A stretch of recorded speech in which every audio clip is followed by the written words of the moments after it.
Hello दोस्तों। सबसे पहले तो यार काफ़ी दिनों से मैं वीडियो नहीं डाला, मैं बहुत ज़्यादा बिजी चल रहा था और टाइम नहीं मिलता था। फिर आज का मैं आपको ट्रेड का एनालिसिस बताता हूँ। आज मैंने निफ्टी में ट्रेड लिया, बैंक निफ्टी में मैंने एक ट्रेड लिया था जिसमें आप देख सकते हो 158 रुपीज़ का प्रॉफिट हुआ है। मैंने इसको समथिंग ना 120 रुपये में ख़रीदा था, 120 में। और जब मैं इसको ज़्यादातर होल्ड नहीं कर पाया ना, आप लोग तो जानते हैं मैं तो मतलब मैं स्कैल्पिंग करता हूँ। इसकी प्राइस गई थी 236 या तो फिर 260 रुपीज़ तक की गई थी इसकी प्राइस। मैंने तो इसको कितना, मैं 10 या 20 रुपए में इसको एग्जिट कर दिया था, लेकिन इसकी प्राइस 260 के करीब गई थी। इसका मतलब समझ लो 130 पॉइंट का गया था इसका। ठीक है, इसने कि बैंक निफ्टी ने जहाँ पे मैंने ट्रेड लिया था, मैं अभी आपको दिखाऊंगा, वहाँ पे इसने ट्रेंड लाइन का ब्रेकडाउन दिया और ब्रेकडाउन के बाद इसकी प्राइस जो है 260 तक गई। मैंने मैक्सिमम ट्रेड निफ्टी में लिया। अच्छा, निफ्टी में भी मेरे को एक छोटा सा लॉस हो गया। ये छोटा सा लॉस नहीं, सॉरी, ये तो बड़ा लॉस हुआ था। ये -850 रुपये के करीब था। फिर क्या, मैंने दोबारा इसी में ट्रेड लिया तो ये एवरेजिंग करके मतलब वापस से मैंने इसमें प्रॉफिट किया तो ये माइनस का 255 रुपये हुआ। मतलब मेरे को इसमें -850 रुपये हो गए थे। ठीक है, ओवरऑल जो देखा जाएगा ना, तो अगर ओवरऑल मेरे को कितने का प्रॉफिट हुआ है, मेरे को 1005 रुपये का प्रॉफिट हुआ है आज के दिन में। ओके, और मैं आपको बताता हूँ मेरे को ये जो लॉस हुआ था कहाँ पे हुआ था। वहाँ पे मैं कैंडल स्टिक के चक्कर में लॉस खाया हूँ। बाकी ओवरऑल देखा जाएगा तो मेरा positive positive positive positive positive sufficient है, इतना ठीक है। आजकल मैं ज़्यादा बड़ा क्वांटिटी यूज़ नहीं करता हूँ। मेरे को एक लॉस हुआ था। अच्छा हाँ, तो शायद मैं वीडियो को अभी हटा दिया हूँ, जो 55,000 का लॉस हुआ था। खैर, अब ठीक है, ये इसमें मैं आपको एनालिसिस बताता हूँ क्या चीज़ कर सकते हैं और कैसे करते हैं। इसको हटाया जाए। जो मेरे को निफ्टी में लॉस हुआ था ना, यहाँ पे देखना, यहाँ पे ये रेंज बनाया। रेंज बनाने के बाद इसने बहुत बड़ा सा एक अपना रेड कैंडल दिखाया, तो ये मेरे को लगा कि ये एंगल्फ कर लिया, इसको अपन बेरिश एंगल्फिंग बोलते हैं। उसके बाद मैं फिर भी वेट किया।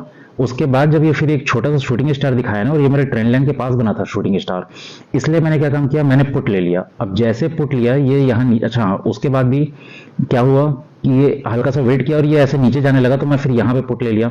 अब यहाँ से इसने जस्ट ऐसा पुल बैक दे दिया, और जैसे ये पुल बैक दिया तो मैं यहाँ के करीब इसको एग्जिट किया, तो मेरे को बहुत अच्छा खासा लॉस हो चुका था तब तक का। इसलिए मेरे को आज लॉस हुआ। और फिर आज का ट्रेड देखिए, आज का ट्रेड अगर देखा जाए ना, मार्केट ओपन होता है, ठीक है, यहाँ पे एक इसने नेगेटिव अपना कैंडल स्टिक बनाया, ये नीचे की ओर गया। अब ये मेरा, आप लोगों को तो पता है मेरे क्या नाम से सपोर्ट और रेजिस्टेंस में कभी डिलीट नहीं करता हूँ। ठीक है, तो यहाँ पे इसने क्या काम किया, सपोर्ट लिया। सपोर्ट लेने के बाद ये एक पॉजिटिव कैंडल दिखाया, लेकिन अब मार्केट तुरंत तो ऊपर ऐसे डायरेक्टली नहीं जाता है कभी भी, और ये धीरे धीरे एकदम बारीक बारीक कैंडल बना के जा रहा है। फिर यहाँ पे देखो ये नेगेटिव पूरा अपना पैटर्न बना, और फिर ये यहाँ पे आया, फिर ये कंसोलिडेट किया थोड़ा थोड़ा थोड़ा थोड़ा। फिर जब इसने इस ट्रेंड लाइन का ब्रेकडाउन दिया, तो मैंने एक ट्रेड यहाँ पे छोटा सा लिया था, यहाँ पे एक स्कैल्पिंग किया था। अब ये ट्रेंड लाइन मैंने बना के रखी है, हालांकि मैं अभी 2 दिन से वीडियो नहीं बना रहा था, तो ये ट्रेंड लाइन मैंने कल के हिसाब से बना ली थी, कल के अकॉर्डिंग मैंने ये ट्रेंड लाइन बना ली थी। अब ये ट्रेंड लाइन अब मेरे पास बनी रहेगी। फिर जब इसने इसका ट्रेंड लाइन का ब्रेकडाउन दिया, तो यहाँ पे एक छोटा सा स्कैल्पिंग किया, फिर इसने एक छोटा सा रेंज बनाया। अब देखो ये यहाँ पे फिर से इसने क्या काम किया, इवनिंग स्टार बनाया। इवनिंग स्टार बना के फिर इसने इस ट्रेंड लाइन का ब्रेकडाउन दिया। यहाँ पे स्कैल्पिंग का मौका मिल सकता था, लेकिन मैंने इसको उस टाइम ध्यान नहीं दिया। फिर यहाँ पे तो बहुत देर तक इसने रेंज बनाया, आप लोग को देख ही रहा है। और जब ये रेंज को तोड़ा, अब क्या हुआ, ये मैंने इसको यहाँ से कैसा एक ट्रेंड लाइन भी बना लिया था, ठीक है। फिर इसने इस रेंज को तोड़ा। अब ये रेंज को तोड़ा, फिर एक छोटा सा नेगेटिव कैंडल का मेरे को कॉन्फिडेंस आया नहीं, और यहाँ से जो मार्केट ऊपर गया, अब क्या हुआ, फिर लास्ट मोमेंट था, अब यहाँ पे 3 बज गए थे। अब जैसे 3 बजे ना, तो अब मेरे को लग रहा था ये नीचे जाएगा नीचे जाएगा नीचे जाएगा, लेकिन फिर ये हल्का सा नीचे गया। मैंने नीचे के लिए पुट लिया, लेकिन ये ऊपर बाउंस बैक दे दिया। और फिर इसके बाद तो यार मेरे को मतलब, मैं तो सोच रहा था हो सकता है कि वापस इतना ऊपर जाएगा फिर नीचे आ जाएगा, लेकिन क्योंकि ये ऐसा कैंडल स्टिक दिखा रहा था, तो मेरे को नीचे का चांसेस लग रहा था। एक बार रिटेस्ट करने के लिए आया, क्योंकि ऐसा गया, फिर ये रिटेस्ट करता फिर जाता, तो मैं फिर हो सकता है इसमें ट्रेड लेता। पर यहाँ पे फिर इसने जो इतना बड़ा बाइंग कैंडल दिखाया निफ्टी का, तो अनएक्सपेक्टेड था। तो और चलती ट्रेड में तो मैं खैर बीच में चलना नहीं चाहूंगा, तो इसका तो मैंने खैर सोचा ही नहीं, और इसमें बीच में मैंने कहीं ट्रेड ही नहीं लिया। फिर क्योंकि जब यहाँ तक पहुंचा, तो मेरे को लगा हो सकता है कि अब रिजेक्शन दिखा दे, क्योंकि इतना बड़ा कैंडल मूवमेंट दे दिया। ये देखो यहाँ से यहाँ तक का कैंडल मूवमेंट हो गया है, तो मेरे को लगा यहाँ से रिजेक्शन दिखा दे, लेकिन उसके बावजूद भी इसने ऊपर की ओर गया। अब अपन देखते हैं कि कल किस तरह से कर सकते हैं। बैंक निफ्टी का दिखा देता हूँ, बैंक निफ्टी में मेरे को कहाँ पे किस तरह से हुआ था। ये बैंक निफ्टी का है। बैंक निफ्टी में देखना, जो एक ट्रेंड लाइन इसने ब्रेकडाउन दिया था ना, अरे यार ये अभी आ नहीं रहा है, ये यहाँ के करीब इसने ऐसा ब्रेकडाउन दिया था, और ये एक ऐसा करके था। तो मैंने, हाँ, यहाँ पे एक छोटा सा पुट लिया था, फिर ये 126 के करीब था, फिर ये हल्का सा ऊपर जा रहा था, 130 135 पहुंच गया था, लेकिन फिर ये जैसे ऊपर गया तो मैं इसको फिर 10 या 20 पॉइंट में निकाल दिया। अगर मैं इसको नहीं निकालता, इसको लेके बैठे रहता, तो ये यहाँ से ऐसे करके पूरा यहाँ तक गया था। ये कम से कम आराम से तो 300 पॉइंट तक का पहुंच चुका था। ठीक है, चलो अब हम लोग देखते हैं कि कल किस तरह से हम लोग ट्रेड ले सकते हैं। सबसे पहले आपको लोग निफ्टी दिखा देता हूँ। अच्छा, मेरे लेवल से मैं उनको कभी डिलीट नहीं करता हूँ। बड़े टाइम फ्रेम में आप देखोगे तो बड़े टाइम फ्रेम में अच्छे से क्लियर समझ आ जाएगा आपको। और ये देखो, एक चीज ध्यान रखना, ये जो डार्क लाइन है, ये डार्क लाइन है, ये डार्क लाइन है, ये इंपॉर्टेंट। अगर ऊपर जा रहा है तो रेजिस्टेंस, नीचे आ रहा है तो सपोर्ट। ठीक है, और ट्रेंड लाइन है। अब मान लो कि कल के ट्रेड में निफ्टी यहीं कहीं ओपन होता है, इसको रेंज बनाने दो, रेंज बनाने दो। इसका अगर ब्रेकआउट दे ऊपर पे, तो पहला टारगेट हमारा ये रहेगा। ठीक है, और अगर यहाँ पे इसने रेंज बना के नीचे के लिए तोड़ा, और यहाँ पे देखो ट्रेंड लाइन भी है, और ये टूटेगा ही टूटेगा, और टूटेगा ना तो देखो यहाँ पे ये इतना बड़ा जो कैंडल है, इसका मतलब यहाँ इसको कोई सपोर्ट नहीं मिलेगा। तो ये डायरेक्टली पहला टारगेट हमारा ये होगा। फिर यहाँ पे कुछ रेंज बनाएगा तो दूसरा टारगेट ये होगा, क्योंकि ये पिंक लाइन है, तो ये भी अब डेंजर लाइन समझा करो, है ना, मेरा जो ये पिंक लाइन है। तो पहला टारगेट ये हो गया, दूसरा टारगेट ये हो गया, फिर एक नीचे आएगा तो तीसरा टारगेट ये हो जाएगा। और इसके नीचे का मैं आपको लोग दिखा देता हूँ, इसको स्क्रीनशॉट ले लेना आप लोग।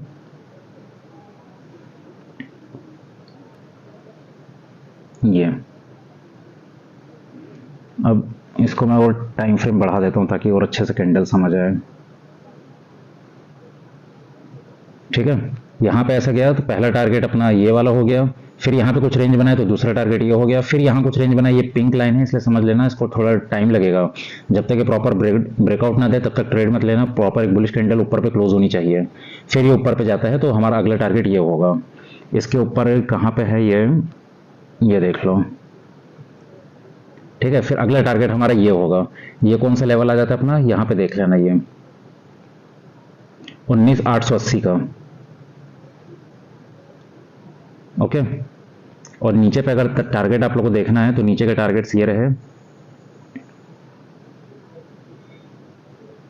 पहला टारगेट जैसे ये हो गया, कुछ रेंज बनाया तो यहाँ पे फिर एक दूसरा टारगेट हो गया, ये पिंक लाइन है, फिर तीसरा टारगेट ये हो जाएगा, फिर यहाँ पे कुछ रेंज बनाने देना, यहाँ पे भी ट्रेंड लाइन है, फिर ये चौथा टारगेट ये पिंक हो जाएगा। देखो डार्क लाइन वाला जो है एकदम इंपॉर्टेंट है, और स्कैल्पिंग करना है तो ये छोटे छोटे लाइट लाइन वाले हैं, और ये जो पिंक लाइन है तो ये तो भाई खतरनाक है, डेंजर जोन है। फिर ये अगर ट्रेंड लाइन ब्रेकडाउन दिया तो डायरेक्टली यहाँ के लिए टारगेट करना, फिर यहाँ पे थोड़ा देर कंसोलिडेट करने देना कि ये दोनों, यहाँ तो बहुत बड़े रेजिस्टेंस सॉरी सपोर्ट ही सपोर्ट है, इसलिए यहाँ पे अभी थोड़ा वेट करना, और फिर उसके नीचे जाता है तो हमारा ये आ जाता है। इसी प्रकार आप लोग बैंक निफ्टी भी देख लीजिए।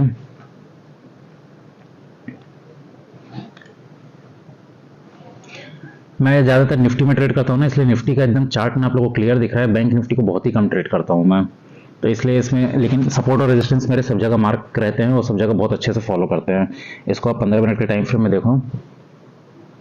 ठीक है, यहाँ कहीं भी ओपन हो जाए, पहला टारगेट हमारा ये रहेगा, यहाँ कुछ रेंज बनाए तो दूसरा टारगेट ये रहेगा, यहाँ पे डबल लाइन है लाइट वाली, थोड़ा ध्यान रखना। फिर यहाँ पे कुछ रेंज बनाए तो तीसरा टारगेट हमारा यहाँ पे रहेगा, और फिर इसका रेंज तोड़ेगा तो ऊपर पे चौथा टारगेट ये रहेगा।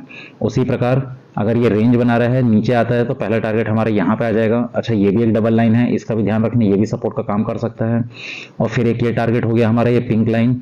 अब यहाँ पे इसको अच्छा खासा रेंज बनाने देना। देखो आज के दिन में इसने इसको नीचे ब्रेकडाउन दिया ही नहीं, एक भी 15 मिनट की कैंडल इसके नीचे आई ही नहीं।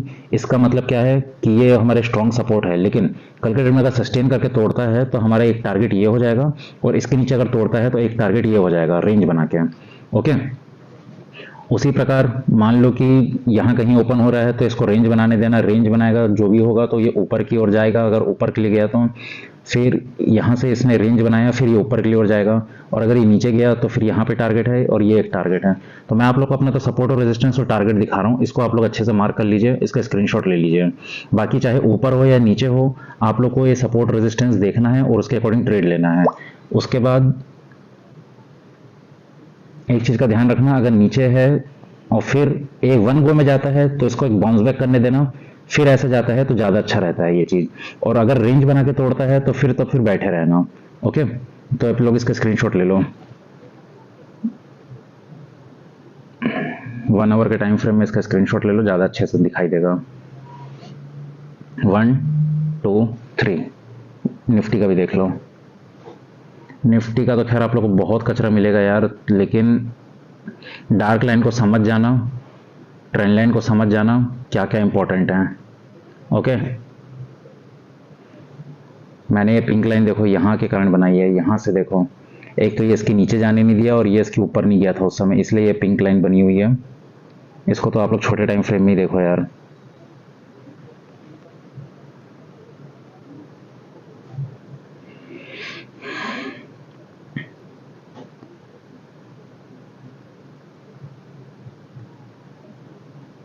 चलो 1 2 3, ओके, नेक्स्ट वीडियो में मिलते हैं।